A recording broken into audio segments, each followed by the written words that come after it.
Chapter 17. Copenhagen, Denmark, September 7th. Spike felt good. After all the traveling they had done, killing the girls and their watches had become almost tedious.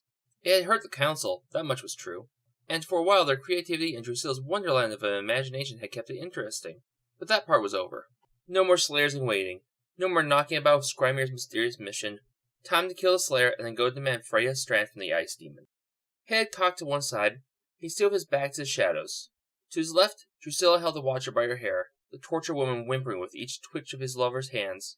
Before him, at the center of what remained of this ancient castle, in the midst of the arena Spike had prepared for her, stood the Slayer. She was a beautiful creature, the Slayer. Breathtaking, really.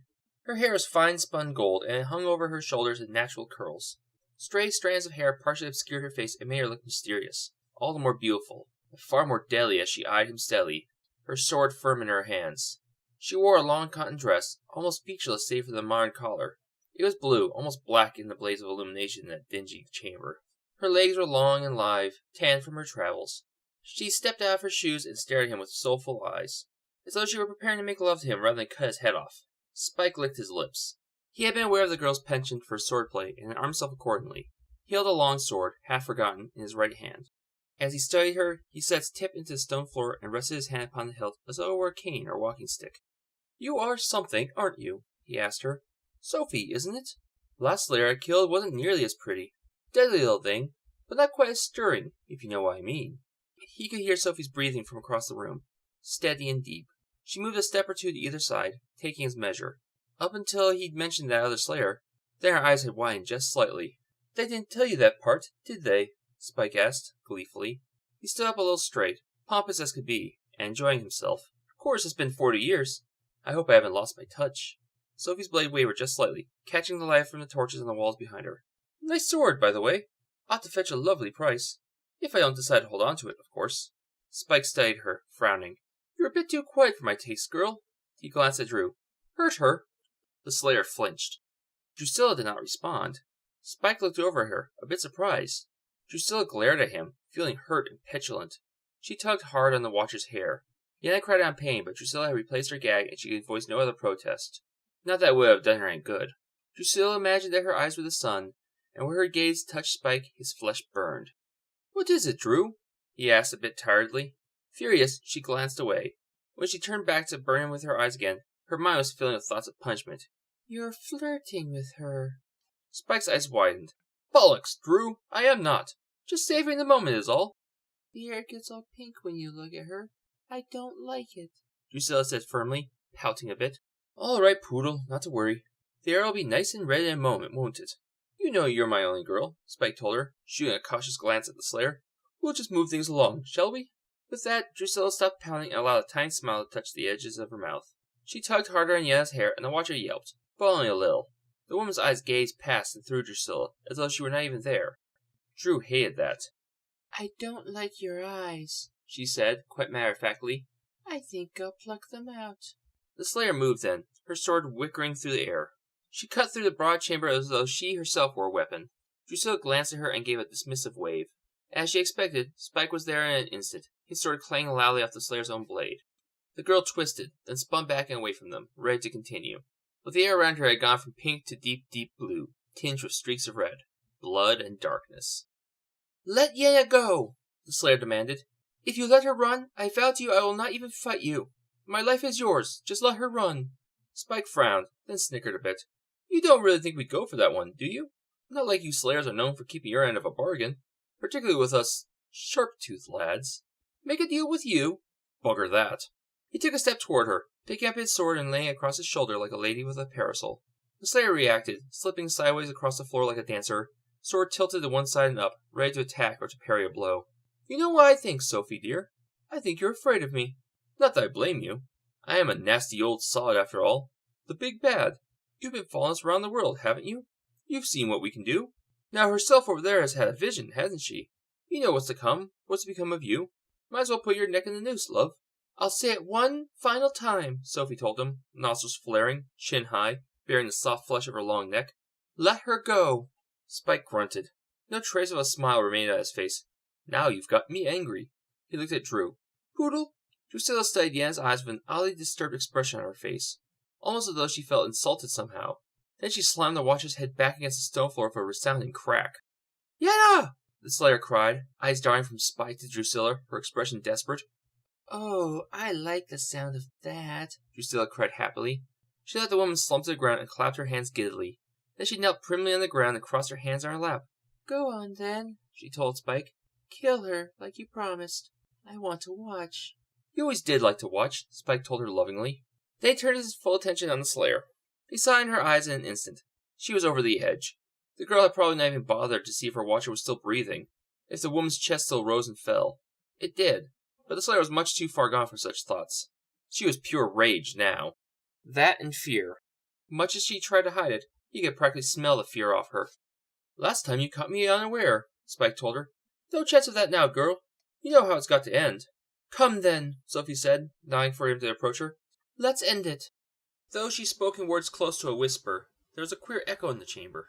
Spike paused for a moment, studying her, listening, eyes darting around the ruins. It was as though they were not alone, as if some other presence lingered in the shadows beyond the light of the candle and torch and in the space between the collapsed stones. Some expectant force, watching them like a flock of carrion birds. It unnerved him. Then Sophie shifted slightly and he saw the flame reflect off her moist eyes, saw the trepidation there, and suddenly he felt he could smell her blood. His lip curled in anticipation and he shook off the feeling that had come over him. The girl was a tasty little treat, and he was going to break her up like kindling. Slayer, sure. That meant she was dangerous. But she was on edge now, desperate and enraged and afraid. Some of them were tougher than others, and he thought another day Sophie Cartenza might have done him in instead of the other way around. Might have hacked off his head the way she wanted so badly to do. But not today. With a shudder, Spike changed. He wanted the girl's blood coursing down his throat, and that desire sent an electric surge of adrenaline through him. He felt his fangs elongate and ridges form his forehead and around his eyes. He grinned and brought his sword up in front of him. It had been as though a clock ticked somewhere nearby, as though by some tacit agreement they spent those seconds studying one another. Then, as if the clock had stopped, they surged forward. Spike heard Drusilla whimper with anticipatory pleasure, and that sound drove him all the more. The Slayer snarled as if she were a beast herself and edging toward him. Sophie's heart thundered in her chest, her pulse racing, adrenaline pumping through her. Yet somehow she felt calm. Her breathing was steady and easy, and her movements confident and swift. The chamber had once been decorated in luxury and was now empty as a tomb. She tried not to let that analogy resonate within her, but it was difficult not to consider.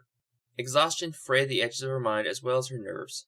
Fear for Yenna's life and the fragility of her mind had her off guard, and as much as she tried to deny it to herself, the swath of death Spike and Drusilla had cut across Europe had intimidated her.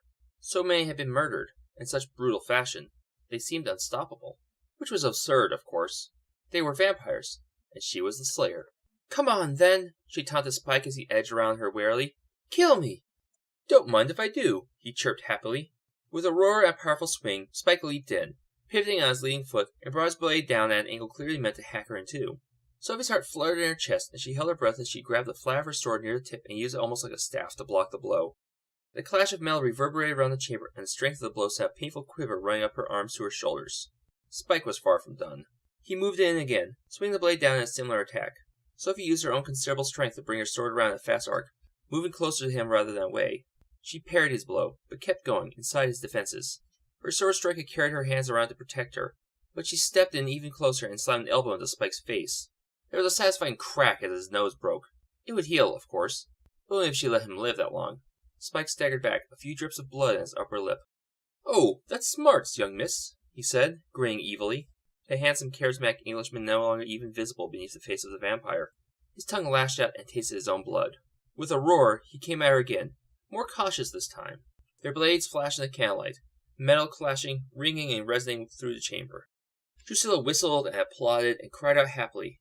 The lunatic propped Yenna up, dead or unconscious, and used her hands to applaud and to cheer as though she were some kind of puppet. Sophie ignored her. Spike attacked again and again, and Slayer studied him, and waited. She grew tired, waiting for an opening. Her limbs were heavy. They moved in and out of the shadows, between columns of stone and around iron candle-stands. Her opponent paused to regard her. "You're not bad, you know that?" he said. "It won't save you, but I thought you'd like to know." The Slayer kept silent. He was taunting her, trying to draw her into making a fatal mistake. She would not do that.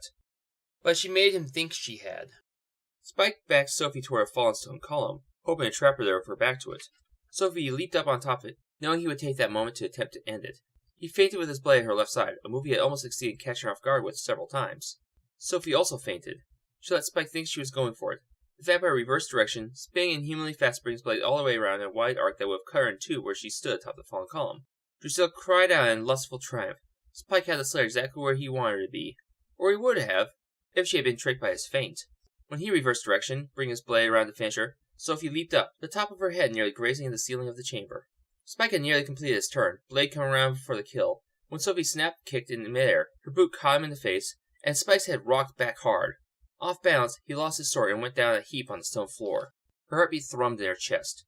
Desperate to finally have her vengeance upon the beast, for Yenna, for herself, and for all the others who had died at his and Drusilla's hands, Sophie swept down upon him with her sword swinging around like the Reaper's scythe. "She's not dead." Though she spoke barely above a whisper, Drusilla's voice carried through the chamber, like the distant burbling of running water or the hiss of a snake in tall grass. Stunned, Sophie froze, paralyzed by the import of those 3 words. She glanced over at Drusilla to see that she still had her Yenna puppet in her hands. In that same instant, Drusilla raked her talons across the watcher's cheek, and Yenna's eyes snapped open. She cried out in agony, and then fell silent and still again. It did not matter. If Sophie did not kill them, Yenna would be dead soon enough. Victory was her only hope. She knew that, but Drusilla's distraction had cost her precious seconds, broken her momentum. When she turned to look at Spike again, the vampire was reaching for his sword. "No!" Sophie cried. Too late. Even as she brought her blade down at him, Spike scooped his weapon out by its handle and rolled out from under her blow. Then he was on his feet again. It seemed to Sophie that he was moving even faster than before. It was impossible, and yet there it was. Unless, of course, it was she who was slowing down. "Right, then," Spike sneered. "Let's have a sip." Spike gazed into the Slayer's eyes and was certain he saw a light fade from them. The brilliant spark of light and righteousness diminish. He brought his sword around a deadly arc, but the girl parried easily. The metal blades scraped together, and the sound echoed off the stone walls of Absalom's fallen castle. He ducked, spun, and came up with the sword again in an arc meant to slash open her side. Sophie blocked the attack with enough strength to turn his sword away. The Slayer feinted toward him with her own blade. Spike might not have fallen for the deceit, but the desperation he saw in her eyes made him too cocky. There was a little trickle of blood running down her chin where she had bitten through her lip in concentration. The sight of that blood, and the scent of it, mesmerized him for an eye blink, long enough for her to cut him. The point of her sword impaled him, thrusting 5 inches into his gut before withdrawing. Spike cried out in pain and bent over slightly. Sophie took a single step back, brought the blade up, and swept it across an arc that would have taken his head off if he had not blocked it, which he did, with his arm. "Damn you!" he bellowed. The blade bit into his flesh and cut to the bone. Only the fact that he was in motion stopped him from breaking his arm. Blood slipped from the wound as Spike took a few angry steps back. Hatred, rage, and even bloodlust burned into the Slayer's eyes. "You're an arrogant bastard," Sophie told him. "Maybe not so arrogant now." Spike grimaced, stretched his neck a bit, then grinned. "Gave me a bit of a scratch, I'll give you that. Got a bit ahead of myself, maybe. But don't let that fool you. We're done here." He moved around so that a tall iron stand upon which sat a trio of burning candles was between them. His view of her was interrupted by the flames, which seemed to frame her face, then to burn it. With a snarl, Spike kicked the iron stand over, the candles tumbling toward her, the fire licking her blue dress. The material did not catch, but it was enough of a distraction.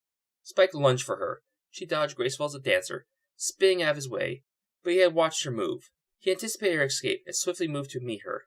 Before she could bring up her sword, he slashed her across the back, cutting cloth and flesh. Fresh blood flowed, soaking her dress and dripping down her long, tanned legs. Sophie screamed and spun to face him. She stood up straight, courageous and still intent upon his death. But he saw in her eyes again, even more than he had before. The way they darted around, she had the look of a victim now, the eyes of prey, and he knew he had her. Drusilla applauded happily, cooing her love and calling exhortations and promises of what he would have of her when the girl was dead. "I'll teach you the songs the stars sing, Spike. You are my wonderful champion, knight in blood-splattered armor," she murmured dreamily. Suddenly there came a scream. The Slayer's name. Her watcher had come fully awake and seen the blood streaming down the girl's legs and knew that her vision was becoming reality. Drusilla went to bash her head against the stone again, but Spike glanced quickly at the precious love of his dark heart. "No," he told Drew. "Let her watch. Just hold her there." Even with broken limbs, the older woman thrashed as though having a seizure. Spike focused his attention once more on the wary Slayer, who even now circled around, trying to keep out of his range. Her eyes ticked right and left looking for an opening, a way in for her blade, a way to kill him. "It's over for you, girl," he told her, his voice low and insinuating. To her credit, despite the pain and growing weakness from her wound, Sophie said nothing. Spike stalked her across the chamber and she retreated toward the dark edge of the room. She never reached it. With a devilish grin, eyes glowing yellow in the torchlight, Spike stepped in close to her. He even let her swing her sword and attack, a blow he easily parried. He spun her blade around, guarding against it, and then slid close to her, inside her guard, and drove her hard against the stone wall. Half her face was illuminated by the torch off to Spike's right, and the other half was in almost total darkness. He dropped his sword and gripped her right wrist, the one in which she held her weapon. Staring deeply into her eyes, a delicious thrill running through him, he snapped the bones. Sophie dropped her sword but did not cry out. Instead, she bit even more deeply into her lip. Spike leaned forward and licked the blood from her chin. To her credit, the slave did not cry. She tried to fight him. Now, Drusilla called. None of the naughty bits, or I'll have your guts for garters. Not even a little kiss? Spike asked. The special kind. Oh, well, that's all right then, Drew replied, satisfied. Sophie fought harder, and Spike slammed her hard against the wall. Her skull banged off the stone, and her eyes lost some of their focus. With a smile and a shudder of pleasure, and to the gag-muffled screams of the watcher and the giggles of his lover behind him, Spike sank his fangs in his slayer's throat and drank deeply of her. He feasted upon her blood until she died in his arms. When it was over, he simply let her drop. He had felt a certain respect for her while she lived, but now she was just another corpse. When he turned, Drusilla rose from her crouch and they met at the center of the room. He slipped his arms around her, and she him. He felt the velvet and legs that sheathed her body, and he felt the svelte power beneath the fabric. Then he gazed upon her beautiful vampiric countenance and thought he had never wanted her so much. Their lips met, fangs biting each other's lips, just a nip. Spike had held some of the slayer's blood in his mouth, and had pushed it into Drusilla's mouth with his tongue, and she sucked it from him with great fervor. It was their greatest kiss. Moments later, he laid his forehead against Drew's and gazed into her eyes for what seemed an eternity. Then he recalled the watcher and glanced over to see the woman crumpled upon the floor. Did you kill her, then? Dolly? Drew asked, confused. She was a bad dolly. But no, she just stopped moving. She was quite naughty, and perhaps she'll know she'll be punished. Together they went to stand over Yenna and gazed down upon her. The woman looked up at them, eyes wide and afraid, but without any conscious thought or recognition. She's gone mad, I think, Spike said, a bit surprised, but not unpleasantly so. How sad, Drusilla said, voice tinged with profound sympathy. Nothing to be done about the mad except to pity them. Spike agreed. They left her there. Yenna lay on the cold stone and wept, for her mind truly was gone. She no longer even knew what she was crying for. Outside, the night came on, and the gray sky faded to black.